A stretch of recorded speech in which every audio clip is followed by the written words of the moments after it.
حسن گھر میں داخل ہوا. اس کے چہرے سے ہی تھکن آیا تھی. آتے ہی صوفے پر ڈھہ گیا. اس کی بیوی سارہ پاس آئی, اسے سلام کیا. حسن نے سر کی جنبش سے جواب دیا اور کہا, کھانا ادھر ہی لے آؤ, میں بہت تھک گیا ہوں. میں کھانا تیار کر کے لاتی ہوں. سارہ سعادت مندی سے بولی.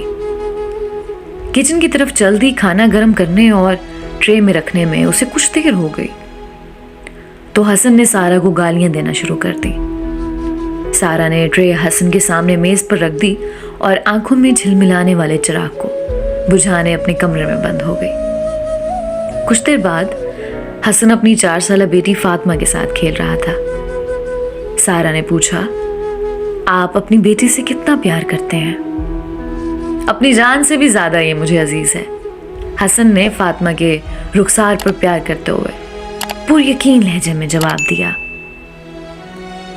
اگر کسی دن تمہاری بیٹی کی شادی ہو جائے اور اس کا شوہر اس کی آنکھوں میں آنسو لے آئے تو تم کیا کرو گے؟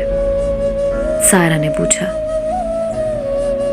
جو بھی میری بیٹی سے اس طرح اونچی آواز میں بات کرے کہ اس کی آنکھوں میں آنسو آ جائیں, میں ایسے شخص کو زندہ نہیں چھوڑوں گا.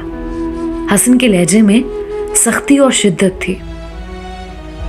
میرا بھی ایک باپ ہے جو مجھے ایسا ہی پیار کرتا ہے جیسے آپ اپنی بیٹی سے کرتے ہیں, سارہ نے کہا.